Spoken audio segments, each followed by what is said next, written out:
Like that. Like this and like that, y'all.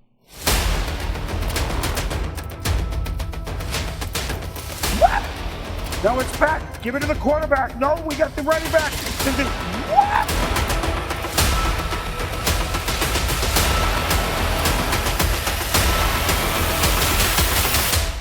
Straight off the couch. Here are the stories we're going to be chasing today. What we're going to be chasing is week 3 of the 2025 campaign for the NFL. Before I get too far along here, let me bring on my broadcast partner, because he doesn't like what I've been calling him lately. Let's go back to the affable and effervescent Adam Weidel. How are you, buddy? I'm much better now. I took that gangly talk to heart. I was hitting the gym last night while I was watching the game. So, Gime? What's a gime? what's a game? Oh, a game. Yeah, it was a last. Well, we'll get to last night's game in a minute. Yeah, we're getting ahead of ourselves in a minute. But let's go ahead and review what else we had going on. Thursday night football is how the week started off. I got to be honest, I watched this game, but I didn't pay a lot of attention to it because Miami. Yeah, so wasn't expecting a barn burner there. No. I was kind of nodding off in spots. It got a little slow. I expected a lot more out of the Bills, but I think the Bills were just in cruise control because it was up against Miami. Miami started to look like they had some life. Tua made a few passes. It looked like they could do some things, and then Tua threw an interception, and that was pretty much the icing on the cake. Yeah, the final score for this one was the Bills 31, Dolphins 21. It just, there wasn't a lot of there. It, like you said, it was like the Bills would just, they'd like take a nap, and then they'd see Miami score, and they'd answer, and then they'd take another nap and wait for Miami to score, and they'd answer. And yeah, they were in cruise control. I kind of thought that maybe they were going to they were going to come out hard. They were going to pad some points, and they pulled Josh Allen again for some garbage time. But that wasn't the case. Yeah, I don't know, Amazon, with your Thursday night games. I'm not all that impressed with them. That's supposed to kick our week off and be super exciting. And they really haven't. No, and I think maybe my over-under on Al gapping out might be a little sooner than I expected if these games continue on Thursday night like they have been. But this is the NFL schedule. It's not Amazon saying these are the games we're picking. Right. No, yeah, absolutely. So is there anything in the early window you want to touch on at all, other than we had some really wild finishes? So I was out and about, or oot in a boot, as Canadians say. Oot in a boot. During the early window, doing, just because it was a beautiful, gorgeous, like 85-degree day. Sun was shining, barely any breeze, and you don't get much of that in September on a Sunday. So not in Ontario, Canada, you don't. No, not in Ontario. Anyway, I took advantage of it, did some things, enjoyed my day, watched scores and highlights when I could. The ones that I looked at, the big things for me is the Panthers beating the Falcons 30-0. Just put a beat down on them, man. I don't know how that works when the Falcons played a primetime game the week before and made the Vikings look pathetic. I know. The Falcons, once again, are streaky as streaky can be. The other game that I paid close attention to, well, I didn't have to pay close attention to it, but I was keeping my eye on the score box. The high-flying Packers got bested by the Browns. That was one of the games I could watch. I was watching the Packers Browns, and it started off being Bengals Vikings, and CBS pulled the plug on that really early, so I did get to watch most of that game. But Packers Browns, the Browns defense looks great, and that's what they did. They just befuddled Jordan Love. He didn't get a chance to catch his breath. They have a great defense, that's for sure. The other game that I just kind of whiffed over, and it was just a what the fuck moment, was how did the Vikings beat the Bengals 48-10? And then you filled me in on that because of the number of turnovers. But I'm also looking at you, Falcons. You couldn't put up any points, but you beat the Vikings handsomely the week before. I don't understand what's going on in the league this year. The Vikings had 3 turnovers on 4 snaps, not series, snaps. Yeah, snaps. You filled me in on that. The other game that I was watching closely was the Bucks decimating the Jets, and then the Jets somehow coming back, and then Baker, our boy Baker, has to somehow do another fourth quarter 2-minute drill to help the team win their third straight game. I forgot which wide receiver it was, but one of the wide receivers for the Buccaneers made a beautiful one-handed catch on the sideline. And Baker was mic'd up for this game, which, just by my personal taste, I think Baker should be mic'd up every game because he's entertaining as hell, But after he made the catch... Don't disrespect my passes. Don't disrespect my passes catching them one-handed like that. Use two hands. They deserve two hands. Yeah, I caught that one. I thought that was hilarious. So Baker, if you want DQ this week, that's on us. But I'm thinking this performance deserves wings and beer. So Yeah, or pizza or whatever. Maybe we'll just throw out the 80,000 Applebee's appetizer combination. You pick any three appies, any three sauces. Yep, and then you get a hot fudge sundae when you're done with sprinkles. Absolutely. The other game that I just kind of glossed over, but I just wanted to make sure that the dark horse team is continuing to be the dark horse team. It's Indiana Jones and the Colts. They've punted once in the first 3 weeks of the season. That is amazing to me. So I'm not really watching those games, but I just want to make sure that they are the dark horse team. And by all means, they do seem to be that team this year. And there's one other thing I want to touch on Sunday, not the early window, though. We're going to talk about America's Game of the Week. The Chicago Football Bears, once again, at Eberflus, showing that he's the worst coach in the league right now. Yeah, so how do you I have so many questions about this game, but how do you not win a game with the quarterback that you have, move to the Cowboys, and then finally win a game with the quarterback that you had? Well, and I don't know if you caught it in the pregame, or on the sideline, I should say. He got Aaron Andrews pulled him aside, and she said, so how are you going to stop Caleb Williams? And Eberflus's response was, I know how to stop Caleb Williams. I was his coach last year. I know how to stop him. Well, apparently you don't, Coach. Okay, apparently, wasn't Caleb painting his nails on the bench? He could do no wrong. That was the first game he's had as a pro where he's had 0 sacks. He put up almost 400 yards and 4 touchdowns through the air. So yeah, attaboy Caleb. Today in Chicago, they gave away free hot dogs at the Wiener Circle. Yeah, if Caleb gets 4 touchdowns, they're going to give away free glizzies on Tuesday, right? That's right. So what's the place called? The Wiener Circle? The Wiener Circle, yeah. It's on the north. It's on the north side. If you're ever in town, I'll bring you up there, but you're not missing much. Did you go get your free hot dog? No, it's a 2-hour drive, bro. Oh shit. Well, I'm not going 2 hours for hot dogs. I can make you hot dogs. Yeah. I'll go to there's a Portillo 45 minutes away. I'll hit that on my I make you better hot dog than something for free for 2 hours. So much money in gas. Holy. Well, especially in my car. and your time. So that was pretty much it for Sunday. Other notable mention was the Saints suck, the Raiders suck, and that Cardinals-Niners game was boring as hell. Cardinals-Niners, but the Niners are still standing alone at the top of the division. They're 3-0. There's only a few teams left that are 3-0. Yeah. And that brings us to the Sunday night game, which, again, in a pretty similar circumstances to the Thursday night game, I was watching it, but I wasn't really watching it. The Chiefs going to New York and just they donkey punched the Giants. It was so bad that Russell Wilson is no longer the starting quarterback in New York.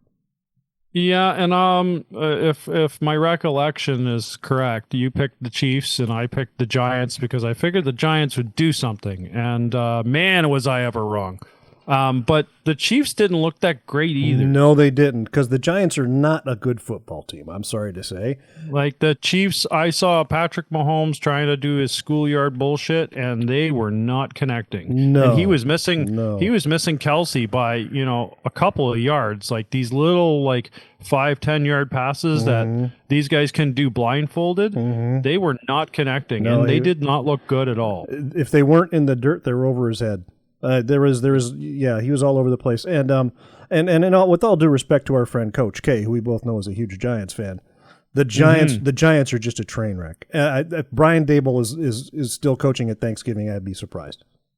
Yeah, you've said that since preseason, our first show of the season. You were like, I can't believe this guy's still the coach, and he should be fired mid-season. Yeah, I don't. And I think you double down on that almost every week. Yeah, I think it's a quadruple down at this point. This is our episode 4 of the season. So yeah, that's a quadruple down. Yeah, so I'm okay with. I'll own that. If I'm wrong, I'm wrong. But you're gonna have to make a highlight reel of every snippet from every show when he does get fired, and just put it up as a reel or something. Just put it on a loop. Okay, I'm down for that. And that brings so us. that game was that was like swallowing your own vomit. That game, it was hard to watch. It really was, and that brings us to the Monday night game, which might be the NFL game of the week this week. It was a fantastic football game all the way around. It was the best game of the week. It was like watching Muhammad Ali and Joe Frazier exchange body blows for 15 rounds. It was insane. It was. If the Ravens, I mean, poor Lamar Jackson, 7 sacks last night. Yeah, he took it hard, and he's going to be in the ice bath till Thursday, I think. And well, if he doesn't stay until Sunday morning, Yeah, or who knows? He might drop the soap. I mean, and poor Derrick Henry. I don't know if it's poor. I saw a couple things. From last year when I was revisiting some games, and I think the teams have figured it out. And they know that he holds the ball loosely, and they can punch it out on him. Is it ball security? Is that the problem? It is a ball security issue. Okay. It's not a direct fumble, but the punch out is a big play this year. It seems like it's happening a lot. It is. I remember reading something back in August that a lot of teams were practicing it heavily in the preseason, in the training camps. So. Yeah, because the rule now is you can throw the punch. And if you don't connect with the ball and you connect with a player, as long as it looks like you're going for the ball, it's still okay. Right. You just can't square up and hit him in the chin. You got to go for someplace in the area where the ball is, right? Yeah. So, I mean, I think the big problem with the punch out is that it would get a personal foul call against it. So they've eliminated that penalty, so to speak. I mean, you could still get a personal foul, but if it looks like you're going for the ball, and you miss and you hit the guy square in the chest because he, well, he's got pads. He's got pads on. He'll be fine. Yeah. But it's a good therapy thing for the league. I think you can just if you miss the ball, make sure you punch the guy and you'll feel better. Well, that was one of the areas of debate was what is the punch out called? What do they call it? I think they just call it a punch out. No, they call it a peanut punch. Oh, is it? They're calling it the peanut punch. They're calling it the peanut punch, and you know why, right? Big strong men. Punching. No. Peanut Williams, former Chicago Bears cornerback, Peanut Williams, who was the master at knocking the ball out by punching it. So that Lions-Ravens game was exciting to watch until, the fourth quarter. Things kind of went off the rails a little bit for the Ravens, but they made a game of it. There was a chance at the end. If they hadn't, I was questioning the 2-point conversion. I know you're at home. But I thought to myself, go for 7, do the onside kick, and that way, if you need to, you can go for 2 later. Don't do it now. Now is not the time to go for 2. Yeah, decide if you want to go for the win and just ice the game, or if you want to go into overtime. Yeah, because you're at home. I get it. Icing at home is good and all, but the way the Detroit was playing, it was a bad move in my opinion. You get the 2-point or get the 1 point and live to play another down. And do we get the clank clank sound effect for Dan Campbell? Unreal. There they are.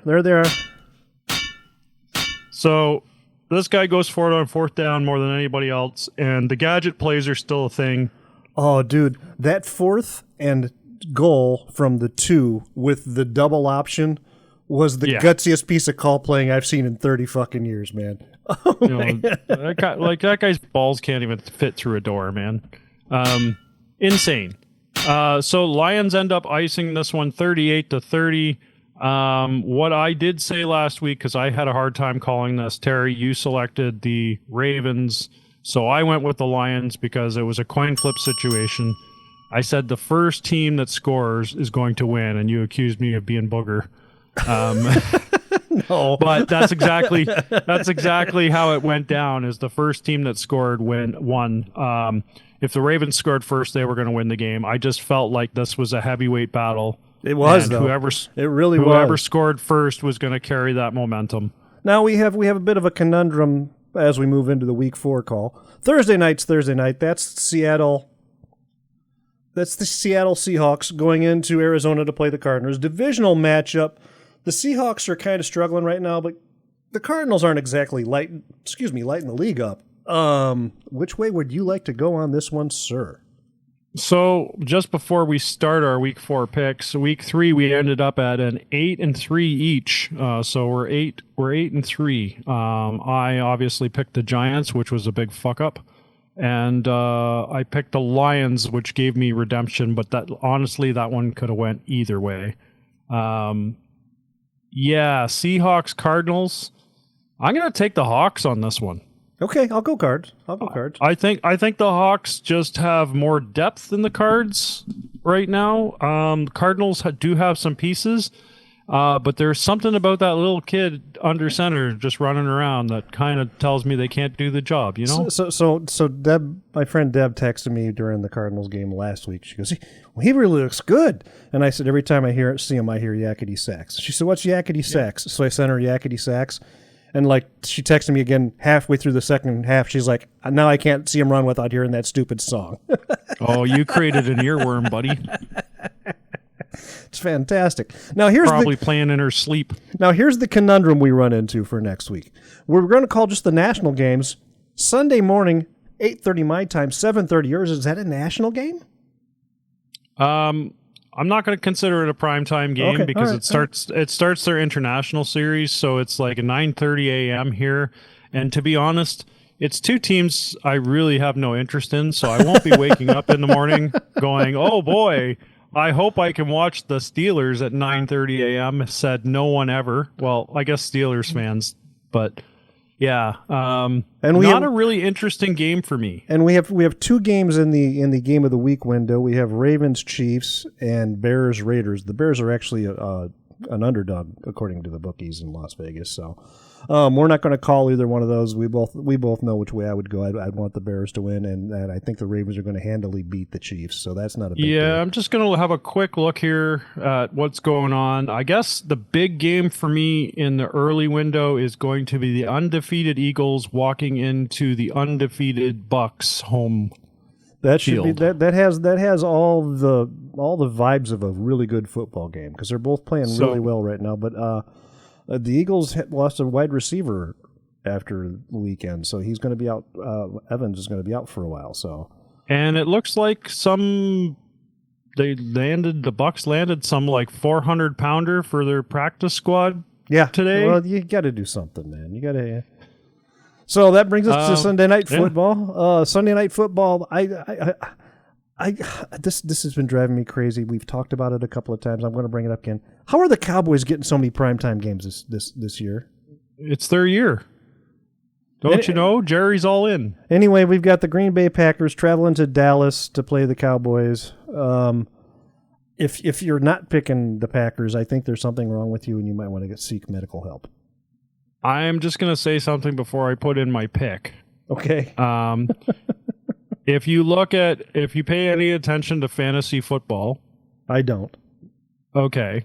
The quarterback for the last 3 weeks that has led in fantasy points has gone up against the Cowboys. I did see that. And so I'm going to say with a guy like Jordan Love, I don't see any difference. I don't believe the Cowboys have any pass rush. I don't believe in their defense. It's kind of funny. The first 2 weeks of the season, the offensive player of the week was the quarterback that went up against the Cowboys. So that might they haven't announced it yet. So I don't know who it is going to be for this week yet. It might very well be Caleb Williams though, and it's probably going to be Jordan Love next week. So. I'm totally thinking that it is Caleb Williams because he won some other award this week as Player of the Week. I don't know if it was just like NFL Network or if it was ESPN or whatever, but he was the talk of the town. So I take it we're both taking Packers. I think we're both taking Packers as much as it hurts. There's no way I can take the Cowboys to win at this point in time. They've got the worst defense in the league right now. That is our Sunday nighter, and I might have something better to do Sunday night. I don't know. I'll be honest. I'm not really interested in this game. Are you painting a room maybe? Because I could see watching paint dry might be a little more exciting than that game. You know. Yeah. Well, there is rooms to paint. It might be a good night to do that project. But yeah, it's. I don't know. I'll sit down for the first quarter, and I'll watch it. And who knows? Maybe it's an early bed night. Get ready for Monday morning. I don't know. So we have 2 games on Monday night this week. Yes, there's Jets Dolphin in the early window, 6:15 my time, 7:15 your time. Yeah.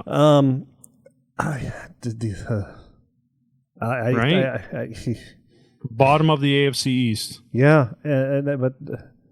I have to take Jets. Okay, I think that's what I was going to go with as well. So, because McDaniel, he's a deer in the headlight right now. He doesn't know what the hell he's doing. I don't know what the Dolphins' only advantage here is Miami. They're playing at home, right? Yeah, they're playing because they're at home. But I haven't seen any life out of that team. Tyreek, besides being called out by Amazon on Thursday night for beating his wife and stuff, which was really unfortunate, wasn't it? We were sitting there watching it, and wife looks over at me and she says, "How dare they just do that? Like they're playing football, and all of a sudden it's like this guy's a criminal." Yeah, there was no context to it. It was just like Here's an ad for Pepsi Cola, and by the way, Tyreek Hill's a wife beater. I mean, it was such a weird thing. It was like it was just, I don't even know why they brought it up. And then, like last night, I was expecting something similar with kicker talk, or the other thing was like, on what was it, the Chiefs game on Sunday night? I was just like, what are they going to say about Harrison Butker? Yeah. What are they going to say about him? They called out Tyreek on Thursday night. Is somebody going to say something about Harrison Butker? Every time he misses a field goal, a woman gets a PhD. What are they going to say? It was So that was just really odd. It was really odd. It was really awkward the way it was presented. So that brings us to the late window on Monday night. This one's 7:15 my time, 8:15 your time. It's the the Cincinnati Bengals flying halfway across the country to Denver. I'm going to go Denver on this one. Yeah, I have to go Denver for 2 reasons. Denver is going to destroy the Bengals offense. Their defense is legit. Yeah, that's true. That's very true. And the Bengals spent a lot of money in the offseason, but they didn't spend it on any line help. That's why Joe Burrow was hurt. So and Bo Nix is playing pretty good football. So yeah, and they're in Mile High. So the elevation is going to be challenging for the lowly Ohio team. I agree 1,000%, sir. I think Broncos 100%. And there's actually a race in that AFC West going on right now. So, there's something on the line for that team. Yeah. The Chargers are looking really good, and the Chiefs are kind of slacking off a little bit. So there's room for movement in that division, and I'm hoping to see some. And I'd like to see Denver make a run at things. Yeah, it's going to be interesting. It's going to be, we're only going into week 4. There's, 18 weeks to look out for. Every team has to play 17 games. Obviously, there's a bye week in there. So, we do have another 14 weeks of football after this before playoffs. Yeah, absolutely. So we're gonna have to just wait and see what's going on. We're at the 25-minute mark, my friend. Is there anything else you need to you want to bring up? You need to bring up, or we're doing really good with these quick hitters, eh? Yeah. You zip in, you zip out. It's like going to Wisconsin. Yeah. Just a drive-through. Speaking of Chargers in that division, the Chargers are walking into the New York Giants' home this week. So it should be a pretty easy win with the freshly benched Wilson. Yeah, Russell's on the bench. Russ can't cook this week. They're putting in Jackson Dart, another guy who doesn't know how to use iBlock. Well, the last 3 weeks they had special. I don't want to call them series. It was like 1 or 2 plays they would put in for Dart, and they're mostly running plays, which tells you a lot. So is that? Are you just going to go ahead and convert everything to quarterback draws and sweeps and options? Well, I think the big thing is with him, they know that he's got legs, so they were using it as a decoy. They're just like, oh, it's a run play, and then they kind of hand it off, or it's a little, it's a screen pass or something like that. I think they do that as a decoy to kind of screw up the other team, especially after Russell was throwing moonball after moonball. They're trying to bring those safeties in a little bit closer, just like, oh, they're not going to go play as deep. I was texting Bratchert just because I like texting Bratchert, and he's like, Russ just needs to go ahead and call it a career. And I go, I don't think Russ's ego is going to let him. And Chris goes, I guess he's going to be a backup forever then. Pretty much. Yeah. That's just where he is. That's all for us. I think we're gonna watch some games on Sunday. The big late window, by the way, we should watch Ravens at Chiefs. One of those teams is going home 1-3. And those were two deep run playoff teams last year. So right, so that's probably the drama of the week. That's the what did the kids say? That's the T. All right, Adam, where can the boys and girls find us at? Well, they can find us on the Book of Faces at Straight Off the Couch. Just type that into a search, and you'll find us. And Terry likes to put up some videos. If you want to find me personally, you can find me at Adam Off the Couch on X or Instagram. How about you, Terry? You can find me on Twitter at TREMUP. That's at TREMUP. Tear 'em up, Terry, on the gram. By the way, Teresa on the Facebook page is very, very interactive. I appreciate that, Teresa. We Adam and I are both thrilled when we see our listeners chime in with stuff. So thank you very much for that. She's been to a Super Bowl party or two here, so yeah. I saw she was in Canada and assumed that you were probably in the same geographical region. Yes. Thanks, T. We appreciate the love. So for my broadcast partner, don't leave things unsaid.